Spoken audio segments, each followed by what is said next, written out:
Pagkalabas pa lang ng maamong dila ng babae, agad na naglagay ng gauze ang tattoo artist sa ilalim ng dila nito. Tapos ay minarkahan kaagad ang eksaktong posisyon gamit ang panulat. Kasunod noon ay kinuha na niya ang nakahandang karayom, at maingat na sinaksak sa dila, ngunit ang hindi inaasahan. Ang matinding sakit ay hindi nakapagdulot ng paghihirap sa babae. Sa halip, sa ginawa ng tattoo artist, nakaramdam siya ng kakaibang kasiyahan. At pagkatapos niyang maisuot ang tongue piercing, parang gusto pa niya.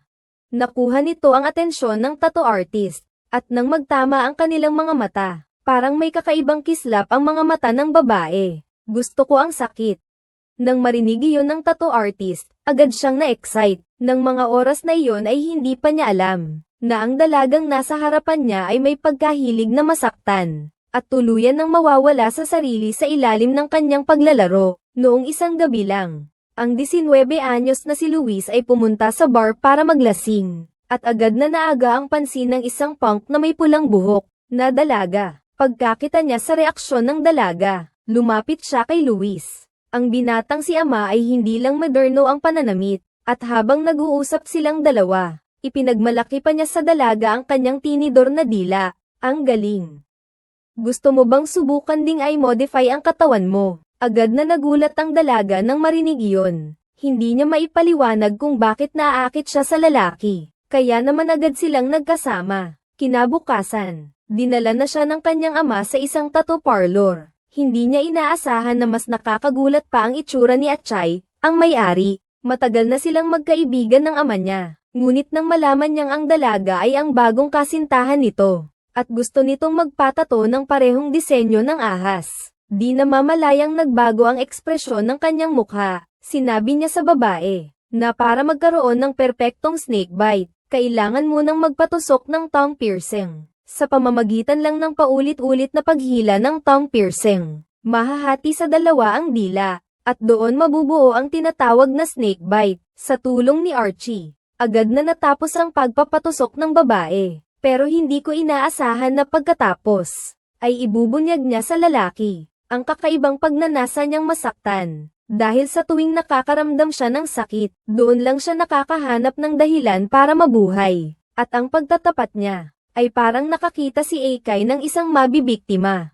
Sinuri niya ang dalagang nasa harapan niya. Siya'y kabaligtaran ni Louie. Nasisiyahan siyang magdulot ng sakit sa iba. Mas lalo siyang nasisiyahan kapag mas nasasaktan ng iba. Lalo na kung ang babae ay girlfriend pa ng kanyang matalik na kaibigan. Mas lalong hindi niya mapigilan ang pagnanasang iyon na itinatago niya sa kanyang puso. Oy, Akay. Huwag mong gagalawin ang aking babae. Tinitingnan ko lang ang kanyang kutis, bilang sanggunian sa pagpapatato. Dalawang simpleng salita lang ang sinabi niya kay ama at tapos na. Pero sa oras na iyon, siya at si Luis, ay may kakaibang relasyon na nabuo sa pagitan nila. Pagkalabas ng tattoo parlor, agad na ibinahagi ni Luis ang lahat sa kanyang matalik na kaibigan. Pagkatapos ay dinala niya ito para makilala ang kanyang bagong boyfriend, si ama. Kahit mukhang hindi magandang tao si ama, pero basta't kasama niya ito, ay walang mangangahas na basta nalang lumapit para mang-istorbo sa kanila. Nang matapos na silang tatlo kumain at uminom, at balak nang ihatid pa uwi ang kaibigan, ay hindi inaasahang napansin sila ng dalawang basagulero sa gilid ng daan. Nang makita iyon ni ama ay dali-daling umalis silang tatlo. Ngunit sumunod pa rin ang mga ito. Hindi lang bastang naninihil, mapang-asar pa ang mga salita nila. At sinaktan pa niya ang mga babae, hanggang sa may isang gustong sapilitang kunin si Louie. At tuluyan nang sumabog ang galit ni ama sa sandaling iyon. Huwag mong tingnan ang kanyang pagiging mahinahon sa araw-araw. Pero kapag nawalan na siya ng pagpipigil, siya ay isang taong handang makipaglaban hanggang kamatayan. Nakita niyang ang isa ay tumakas dahil sa takot, kaya't ibinuhos ni ama ang kanyang galit. Ibinuhos niya ang galit niya sa ibang tao. Matapos niyang bugbugin ang maliit na gangster hanggang sa halos mamatay na ito. Hindi niya inaasahan na sisikapin itong buksan ang bibig ng lalaki, at pilit na tinanggal ang ngipin nito. Mabuti na lang at dahil sa pagpigil ni Louie, nakabawi si ama ng kanyang pag-iisip, kaya naman dali-dali silang tumakas sa pinangyarihan. Ngunit ang maliit na gangster sa oras na iyon, ay nakahandusay na sa lupa, wala ng buhay. Naghaharumenta sila sa kalye ng hating gabi. At sa huli, sa isang paradahan ng sasakyan, iniabot ni Ama kay Louie ang 2 ngipin na may dugo, at ipinilit niya itong ibigay sa kamay ng dalaga bilang regalo. Patunay ito ng pagmamahal ko sa iyo. Hindi naman ito karaniwang patunay sa Japan, Kahit puno ng reklamo ang bibig ni Louie, pag-uwi niya ng bahay, pero agad niyang nilinis ang 2 ngipin, at iniingatan ang pagmamahal sa kanya ng kanyang ama. Ngunit pagkatapos ng sandaling kaligayahan, muli siyang nanlulumo. Para mawala ang pagkalito, ng araw na iyon, palihim siyang umalis sa kanyang ama, at muling bumalik sa tindahan ni Eikay. Gusto niyang magpagawa pa ng ibang modification sa katawan, para mapunan ang kawalan sa puso niya. Kaya't nagplano siyang magpatato ng isang disenyo ng dragon na katulad ng kay ama sa kanyang likod. Nang marinig ito ng lalaki, agad siyang nagulat. Agad niyang isinara ang pinto ng tindahan, at hinubad ang kanyang damit sa harap ng dalaga. Ipinakita niya rito ang kakaiba niyang tato. Nang makita niya ang braso ni Eikay, agad na naaga ng disenyo ng kilin sa itaas ang atensyon ng babae. Gusto niyang pagsamahin ang Qinglong ng kasintahan niya, at ang kilin ng Akita na nasa harapan niya. Tapos sabay na ay patato sa likod. Pero nang tanungin niya ang presyo, hindi niya inaasahan ang sobrang kondisyon na ibinigay ng lalaki. Samahan mo akong maglaro, at hindi na masyadong nag-isip si Luis at pumayag na. Halata namang madamdamin din siya. Sa loob lang ng 2 minuto, natapos na nila ang masayang pag-uusap. Para kay Luis, ito ay isang lubos na pagpapalaya ng katawan at isipan, at paraan din niya ng pakikipaglaban sa mundo, dahil ayaw niya ng pangkaraniwang buhay. Lalo na kapag nakikita niya ang kaligayahan ng iba, naramdaman niya ang matinding paghihirap. Sa dilim lamang nasusunog ang kanyang katawan, at doon niya nakukuha ang kasiyahan. Kaya naman sa mga sumunod na araw, mas madalas na ang pakikipag-ugnayan niya kay Eikay. At di nagtagal, natapos na ang disenyo ng Qinglong at kilin. Si Louie at ang kasintahan niyang si ama ay labis na nasa sabik, habang pinagmamasdan ang buhay na larawan. Ang Shiba Inu sa tabi ko ay lubos ding nasiyahan, ngunit ang hindi inaasahan, bigla na lang na napayakap si ama, sa kanyang kandanggan, at sa mukha ng lalaki noon, isang pamumula ang sumilay. Kaya naman nailang ang tingin ni Shiba Inu, pero si Louie, hindi man lang ito ininda, ngunit nang mahulaan ang hindi pangkaraniwang relasyon nilang dalawa, ay pinili na lang niyang tanggapin ito ng bukas palad at mapagpatawad. At tamasahin ang kakaibang larong 3. Pero habang kumakain sila, may naisip si Eikay na mas malalim pa. Kung habang tinatatuhan kita, naisipan kong patayin ka, ano ang gagawin ko? Wala lang. Sige, patayin mo na lang ako. Pero nang bumalik si ama galing sa banyo, bigla na lang nawala ang dating tapang ni Eikay. Para kay Louie, wala siyang pakialam sa iniisip ng dalawa. Baliktad pa nga, inaasam-asam pa niya ang araw na mapatay siya. Kung sino nga ba sa dalawa ang gagawa noon. Dumating na rin ang araw ng pagtatato. Una, inalis ni Eikay ang balahibo sa likod ni Louie gamit ang isang pang-ahit. Pagkatapos, dinaikit niya ang maingat na iginuhit na disenyo. Nang tuluyan ng matakpan ng disenyo ang balat, kumuha siya ng matalas na karayom, at marahang isinawsaw ito sa tinta. Kasunod nito, ipinamalas na niya ang kanyang husay. Habang sumasakit, muli na namang nakaramdam si Louie ng kakaibang kasiyahan. Sa pamamahala ni Aka, ay agad na natapos ang unang yugto ng trabaho. Ngunit pagkatapos nitong matapos, ay bigla siyang nagwala. Ngunit ang mga susunod na eksena ay biglang naputol. Kahit anong husay ng paliwanag ay hindi mapapantayan ang ganda ng orihinal na pelikula. Ngunit sa kritikal na sandaling ito, si ama ay maingat na pumasok. Buti na lang at tapos na ang lahat sa kanila. Hindi pa alam ni ama noon, ang lunti ang pastulan sa kanyang ulo, ay may nadagdag pang isa. Pero nang makita niya ang likod ni Louie, napaisip siya. Sabi ko, Eikay, wala ka namang ginawang masama sa girlfriend ko, di ba? Huwag kang mag-alala.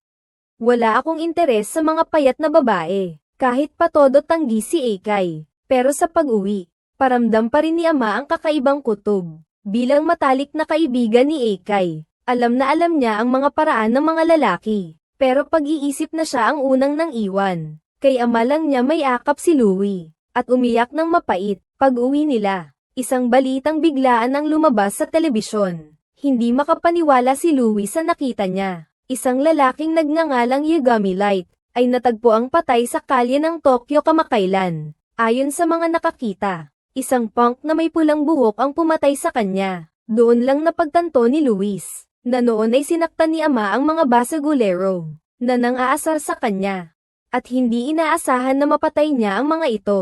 Dahil dito, pilit niyang tinanggal ang mga ngipin ng mga ito at ibinigay ito sa sarili bilang tanda ng pagmamahal. Habang nakatingin kay ama na nakahiga sa kama, agad siyang pumunta sa convenience store para bumili ng hair dye. Tapos tinulungan niyang baguhin ang kulay ng buhok ni ama, at pinagbilinan pa niya itong magsuot ng long sleeves kapag lalabas. Hindi balak ni Louie na sabihin kay ama ang laman ng balita, at ang lahat ng ginawa niya, para kay ama ay paraan ng pagpapakita ng pagmamahal. Hindi niya alam na tinatago ni Louie ang katotohanan na nakapatay siya. Samantala, araw-araw, pumupunta si Louie sa tindahan ni Eikay para magpakulay. Mabilis niyang natapos ang lahat ng trabaho.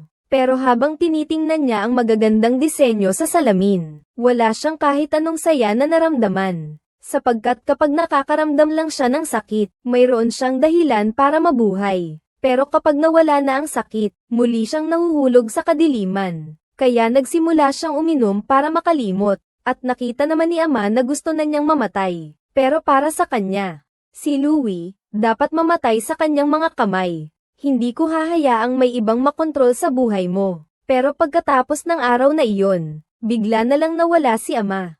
Kaya napilitang magpunta si Louie sa pinakamalapit na istasyon ng pulis para magsumbong. Pero ang hindi niya inaasahan, doon niya lang napagtanto, na hindi pala niya alam ang tunay na pangalan ni ama. Buti na lang at dumating si Eikay sa tamang oras. At ibinigay niya sa pulis ang lahat ng impormasyon kay ama. At nang gabing iyon din, tumanggap sila ng tawag mula sa pulisya. Pero ang narinig nila ay ang masamang balita ng pagkamatay ni ama. Nang makarating sila sa himpilan ng pulis, si ama ay nakahiga na sa malamig na morgue. Nang makita ang bangkay ng kanyang kasintahan, si Louie ay gumuho. Ayon sa salaysay ng mga pulis, ang biktima ay nagdusa ng di makataong pagtrato bago siya namatay.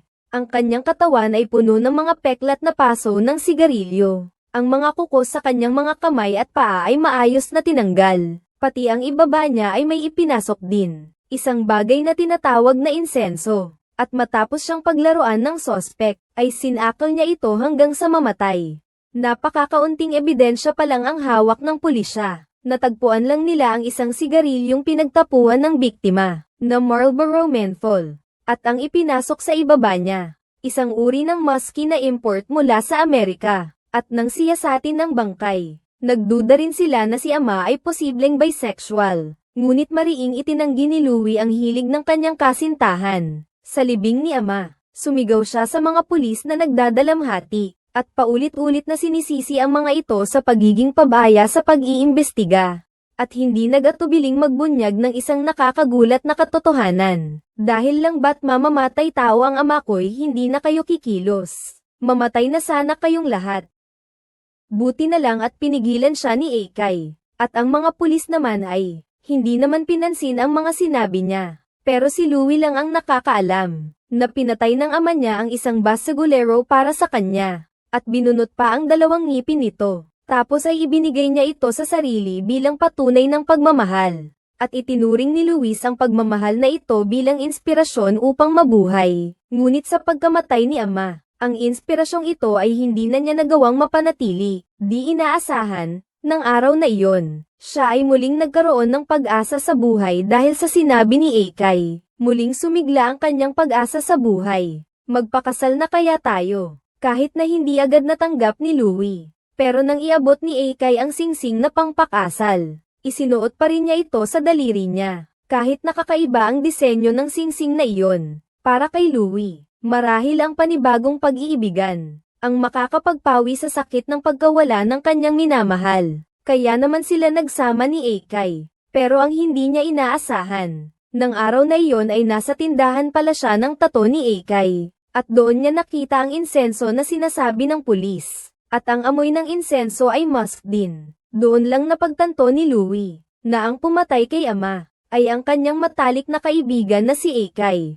Pero hindi siya nagsumbong sa pulisya. Bagkus, agad siyang bumili ng insenso na may lasang niyog. Tapos pinalitan niya ang dating amoy ng insenso ni Eikay, para maitago ang katotohanan na siya ang pumatay. Para kay Louie, sa oras na iyon, wala na siyang pakialam kung si Eikay nga ba ang may sala. Ang importante sa kanya ay mayroong taong laging makakasama. Pagkatapos niyang maunawaan iyon, muli niyang kinuha ang 2 ngipin na regalo sa kanya ni ama. Tapos ay ginamit niya ang bote ng alak para durugin iyon at gawing pulbos.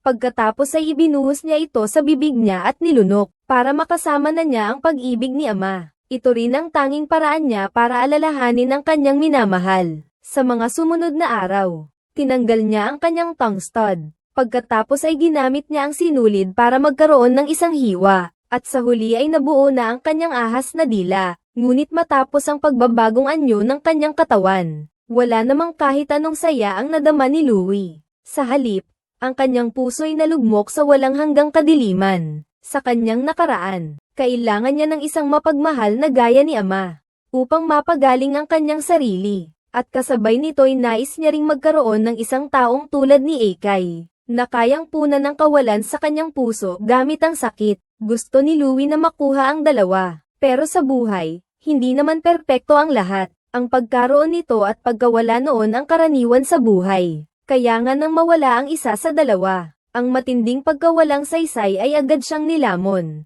At sa kanya ngayon, ang tinatawag na dila ng ahas, ay isang nakakahiyang lungga na lamang.